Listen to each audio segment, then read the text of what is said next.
News with Carlyle Fiset.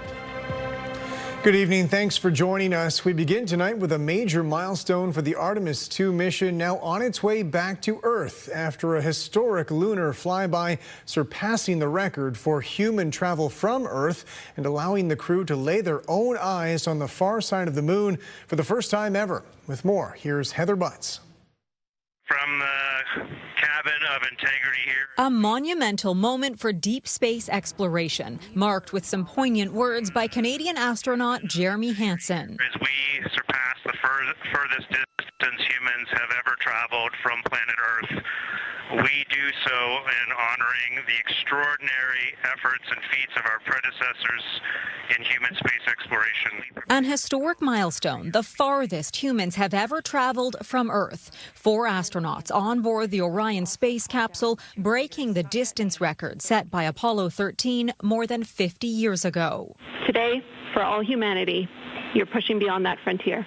Mission Control even sending a pre-recorded message from the late Apollo 13 commander Jim Lovell. Welcome to my old neighborhood. Canada's astronaut welcoming others to beat this record. Importantly, choose this moment to challenge this generation and in the next to make sure this record is not long-lived. Then another milestone as the crew proposed naming 2 newly identified craters, Integrity after their spacecraft, and a second to honor a member of their space family, Mission Commander Reed Weissman's late wife. It's a bright spot on the moon. And we would like to call it Carol. And you spell that C-A-R-R-O-L-L. The crew members embracing one another during an emotional moment in space. For several hours, their lunar flyby was under constant observation, with scientists on the ground watching and listening intently. A deep hole, and then there's like 2 island rays pointing off. My gosh, that was an amazing picture you just painted. For billions of years, we have only seen one side of the moon as it orbits the Earth, much like 2 people circling one another, always keeping eye contact. I don't know if Catherine and Devin are still there, but if they are, just wanted to just let them know how much fun we're having out here. It's extraordinary to be on the far side of the moon right now, just see it hanging out there and looking back at the Earth. And Ashley and Caitlin, I know you're back in Canada, but if you happen to be watching too, just wanted to say hi to all you guys. Love you guys, and we'll be heading back your way shortly. That powerful message came just before the crew experienced a planned 40-minute blackout in communication with home base as they circled the moon. The capsule now en route back to Earth, which will take several days, with a scheduled splashdown on Friday. Heather Butts, CTV News, Toronto. Meanwhile, Jeremy Hansen's parents have been watching this play out from their home in Ingersoll. With more on what this mission has meant to them, here's Brian Bicknell.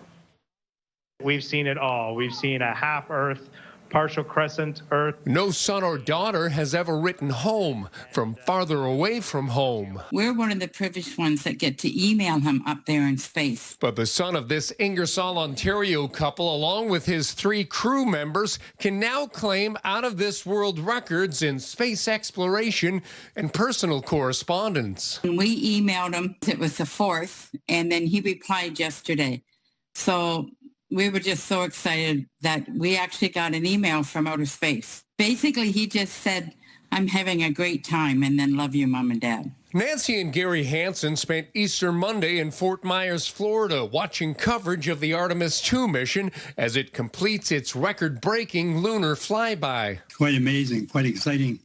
And see him getting his dream. He always said he'd like to, land on the moon. He's not going to land, but he'll get close anyway. The crew has now officially set a new distance record, traveling more than 406,000 kilometers. We had a pre-party and a post-party with people from NASA and the CSA.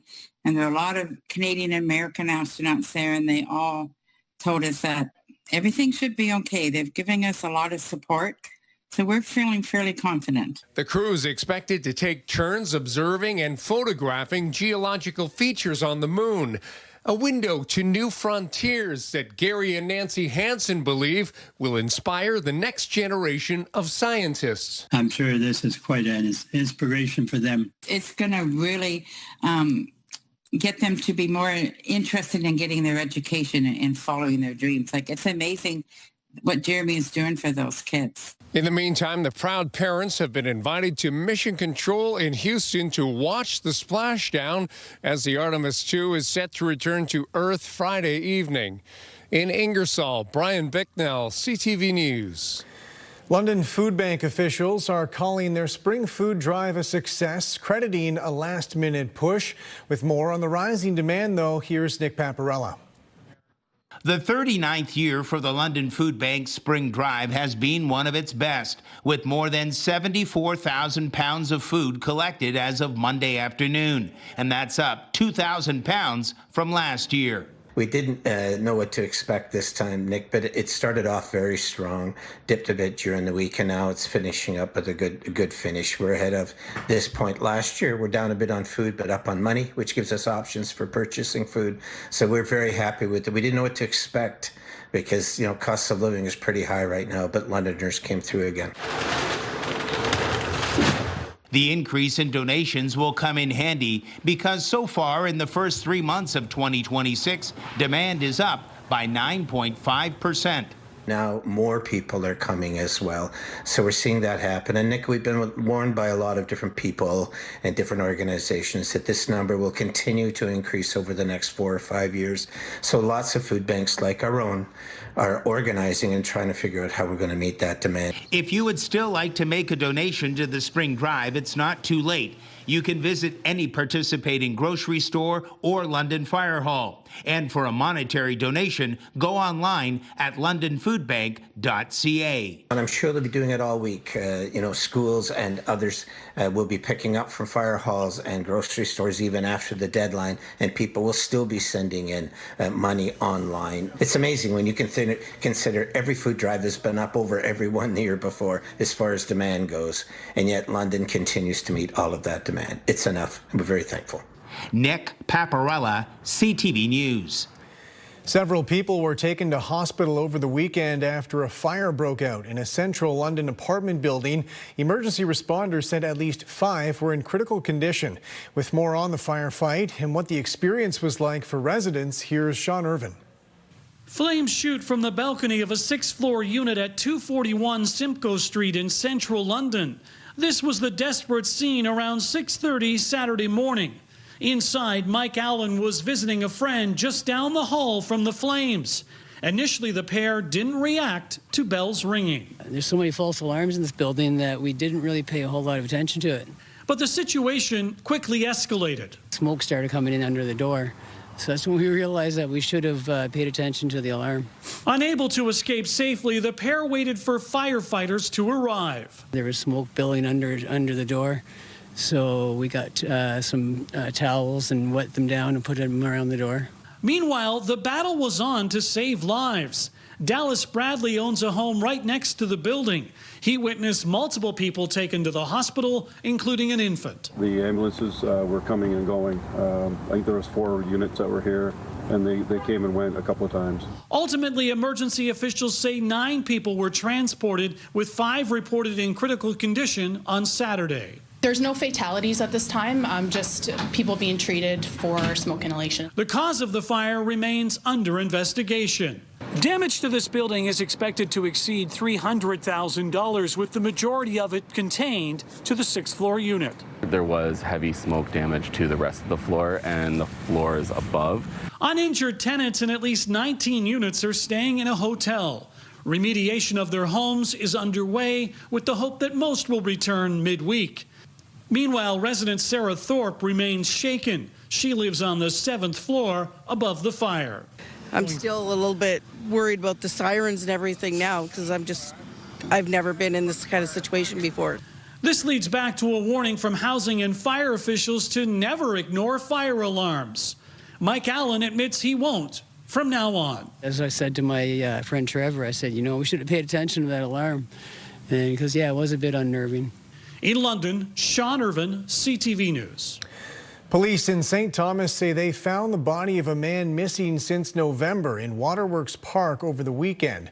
According to police, first responders were called to the park Friday. They say the water rescue team retrieved the body, which was identified later that night. The man had been the subject of multiple search efforts since the fall, identified as 50-year-old Ruhira Nzabonimpa. Police also say they do not suspect foul play. Officials in southern Huron County say they're bracing for a building boom. They say infrastructure projects currently in the works will make it possible to build more than 2,000 homes on the southern edge of Exeter. Scott Miller reports.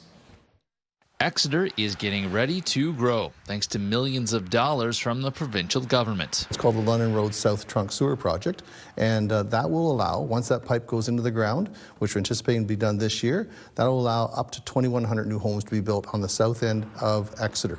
$5.3 million of the roughly $7.5 million project that will extend a trunk sanitary sewer pipe to the southern edge of Exeter will be covered by the province through the Housing Enabling Water Systems Fund. South Huron has about 4,500 homes right now, so adding 2,100 to Exeter, the municipality's largest centre, would be town and municipality changing, believes Finch. When you think of how many people that would bring to the community. Now, they're not going to be building homes tomorrow or the next week. There's got to be land acquisitions, planning applications come through and whatnot. But the potential is huge. When you think of the number of people that will come here, the impact it will have to the community, the positive impact it will have to the economy, it's just something that's it's legendary, quite honestly. Exeter's expansion is part of $40 million being invested in Huron-Bruce for water and wastewater infrastructure projects that will allow for the construction of nearly 5,000 homes. There's a lot of activity, a lot of phone calls taking place right now to see what is possible. So we're looking forward to working with any developer that wants to come to South Huron to continue their success and our success. We'll work with anyone. Huron County's own projections predict South Huron will add 70 homes per year over the next 25 years, leading Huron County in population growth and housing starts up until 2051. The water capacity is there, and now the wastewater will be the next project. And like I said, that'll be done hopefully by the end of this year, and then let's see where it goes. The future is bright for South Huron. In Exeter, Scott Miller, CTV News. Developers are holding off demolishing a historic building in Hyde Park, making way for a high-rise apartment project. The Victorian-era building in Hyde Park was approved by council for demolition back in November. However, a representative for the developer says there are concerns right now over construction costs and interest rates, so there's no timeline to actually knock anything down. In the meantime, a renovation is underway, reopening the building's longtime pub space. We got a great partnership with the owners of the building. We'll take full advantage. Nobody wants a vacant building sitting there just collecting dust, and this is going to be good for the community.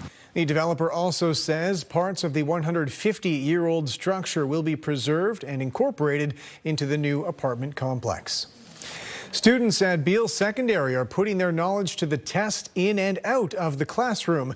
They've won a regional trivia competition, which qualifies them for a shot at a provincial title. With more, here's Rita Ismail. 3-point snap start to round 2. Who directed Jaws?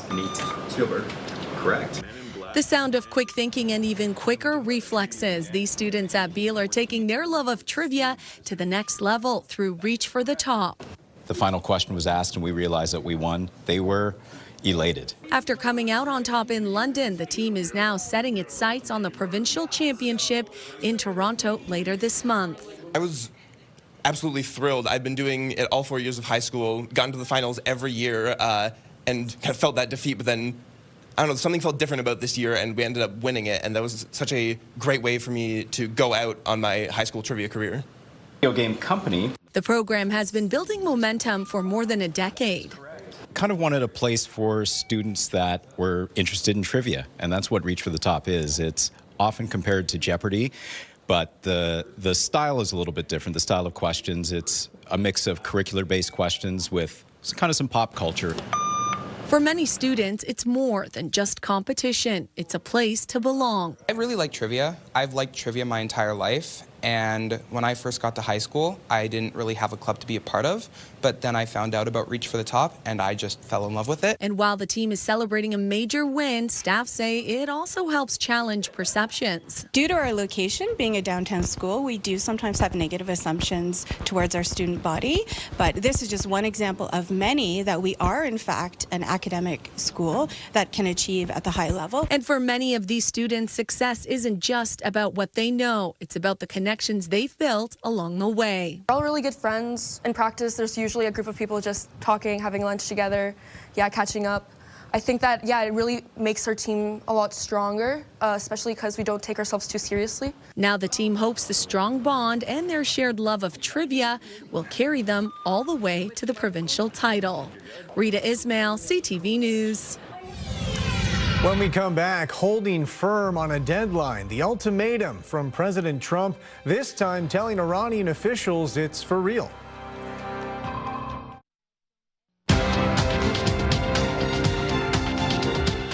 Canada's main stock index moved higher on gains in industrial stocks. The TSX up 74 points.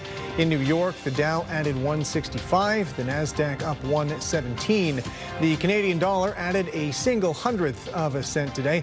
On commodity markets, gold gained $5 an ounce. Oil is up 87 cents a barrel.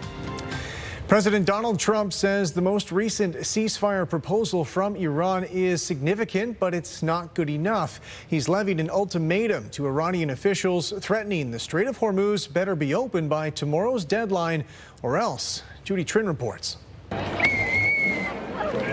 As crowds gathered to watch children roll Easter eggs across the White House lawn, the U.S. president touted his war in the Middle East. That enemy is strong. Not so strong like they were about a month ago. The example Donald Trump cited was Iran's failure to capture 2 U.S. airmen. The F-15, a $100 million fighter jet, was shot down by a shoulder-propelled missile. The pilot was found by special forces within hours, while the weapons technician climbed up a cliff and hid for 48 hours. The White House presented his rescue as their Easter story. Shot down on a Friday, Good Friday, hidden in a cave, a crevice, all of Saturday, and rescued on Sunday. The Americans used 155 aircraft and launched decoys to confuse the Iranians about the location of the second airman. Our intelligence reflects that the Iranians were embarrassed and ultimately humiliated. The Trump administration says Iran will face further humiliation if it doesn't reopen the Strait of Hormuz on Tuesday. The White House says it will bomb critical infrastructure like bridges and power plants. The entire country could be taken out in one night, and that night might be tomorrow night. Meanwhile, Iran has rejected a ceasefire proposal. Trump's former national security advisor says the president is in a dilemma. He's near meltdown. He'd love to get out of this and declare victory, but he knows he can't do it as long as the Strait of Hormuz is closed. This war, launched by the Americans and Israelis, is entering its 6th week. So far, 3,500 people have been killed, including 1,200 members of Iran's military, including some top officials. But 13 U.S. soldiers have also died. Judy Trin, CTV News, Ottawa. Good evening. It's a cold one out there tonight. The wind's out of the northwest, and we have some light snowfall. Could see some accumulation as we head towards parts of Grey and Bruce County, even in and around northern Wellington County. A couple centimeters of snow on the way. So we transition to the flurries as we head through the overnight, and the temperatures dropping off. Sunrise tomorrow, -6 with a wind chill close to -14. Still some flurries first thing in the morning. Thanks, Dawn, for this photo of Oliver. Oliver loves the beach. Beach days ahead for sure. Stay with us. I'll have your local weather coming up. Welcome back with Julie on the desk now, and tomorrow's not looking great. Cold and the potential for some snow overnight, but I'm ripping that Band-Aid off because there's a pretty significant warm-up on the way. Yes, thanks for that. I mean, it's not great. Nobody wants snow this time of year. We have some snow out there tonight, some accumulating snow, Carlyle, heavy at times in parts of Midwestern Ontario. A couple centimeters. You've already picked up some snow, and it'll be blowing around out there tonight. Temperatures dropping off. -6 to -7 across most of the region. That'll be just as we edge towards sunrise. Today we hit a high of 6 degrees. We had that rain transition to snowfall. We have this weak clipper that's come through, and the temperature's dropping off. So overnight we could see -10 toward Wyerton, -8 in Mount Forest.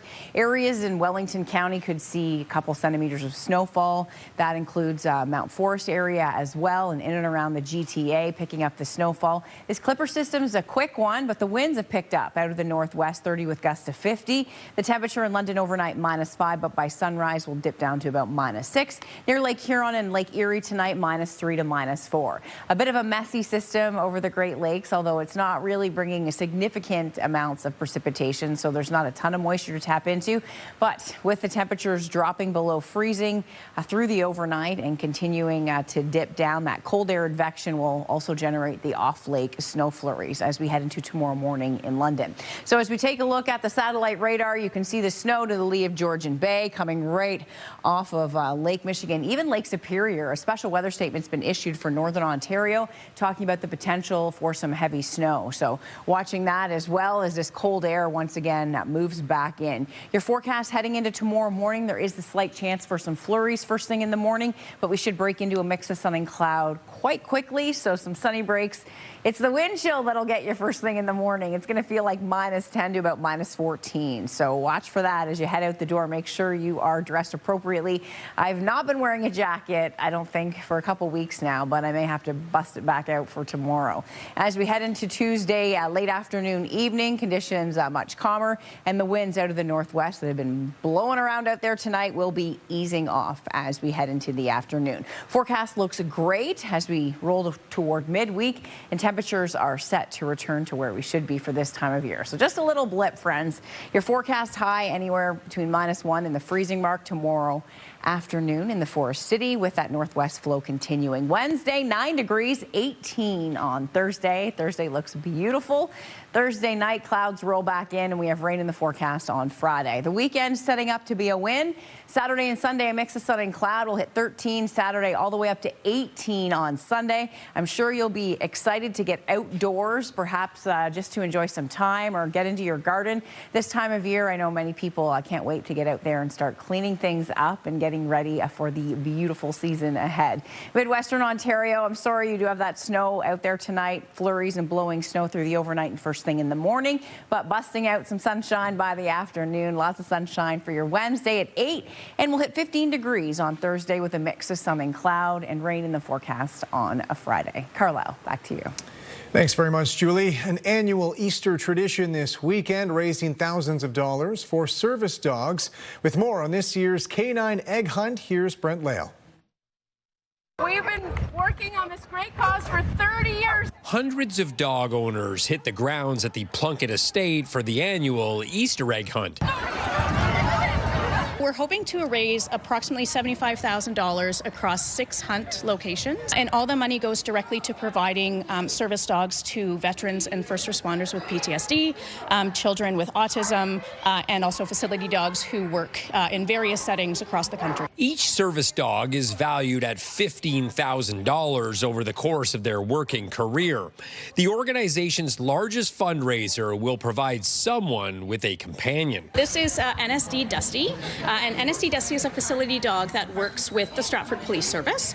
She has a number of roles, one being to provide support to members of the police service, to support their mental health, the other being to assist victims and witnesses of crime and tragic circumstance in our community. And Dusty was just one of these service dogs in attendance. Virgil is my absolute favorite coworker. He works alongside me at the London Family Court Clinic in the Child Victim Witness Program. Virgil's there to support children and youth who could be involved in sexual assault cases, who could have experienced child abuse, physical assaults, and he helps provide them extra comfort when they have to testify in court. Each participant in the egg hunt donated to the cause and had a chance to find special hidden prizes. The London hunt was one of 6 across the country. Brent Lale, CTV News.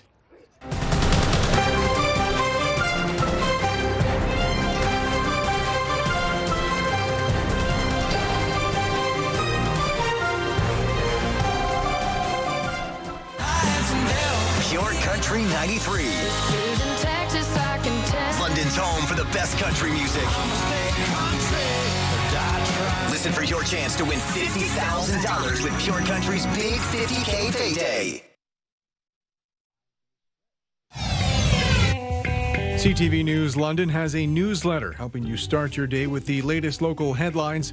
By signing up, you'll get local news content from CTV London direct to your inbox, including top stories, the forecast, and videos.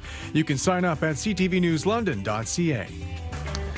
And finally tonight, a new app available to university students in Waterloo with a specific purpose. It's meant to help pedestrians navigate nesting season for seemingly disgruntled geese. With more, here's Karis Mapp.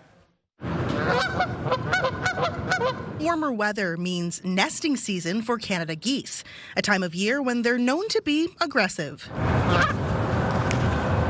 Honestly, I love the geese. I think they're a great part of the campus atmosphere. I think they're really cute. They're really goofy little guys. While some don't mind, others have stories about the animals getting a little too close for comfort. I was walking towards school, and a goose, I guess, was protecting its mates, and she was, I think, laying an egg or eating or something, and it proceeded to start wandering around it, started coming towards me and hissed at me, actually, and then started chasing after me. Encounters like this aren't new. It was almost a year ago when aggressive geese had some students in Uptown Waterloo afraid to leave their homes. And just last week, this scene in a coffee shop on the Laurier campus. It's believed the goose had wandered in through a sliding door. A new interactive map is aiming to give the birds a little more space. It's called Waddaloo.com. Launched last month, it uses AI technology to map out geese sightings and a color-coded advisory system based on their perceived aggression level. It'll even suggest the safest route to take to try to avoid them altogether. I've lived in Winnipeg, I've lived in Richmond Hill, Newmarket, Toronto. I've never seen this many geese in one area. The website's developer told CTV News he built the map because the goose problem is funny until you're the one getting chased, noting that nesting season genuinely changes how students on campus move around. Yeah, I've heard about it. I would have loved that in the beginning of the year, so I knew where to avoid, where not to go. Yeah. Because I'm really scared. If it's just so people know which nesting sites to avoid, that sounds like a good idea so that they can avoid disturbing the geese. Hoping that a little technology can help keep the peace with the geese. Karis Mapp, CTV News, Waterloo. And that's it for us. Thanks for watching. For all of us at CTV News London, I'm Carlyle Fiset. Have a good night.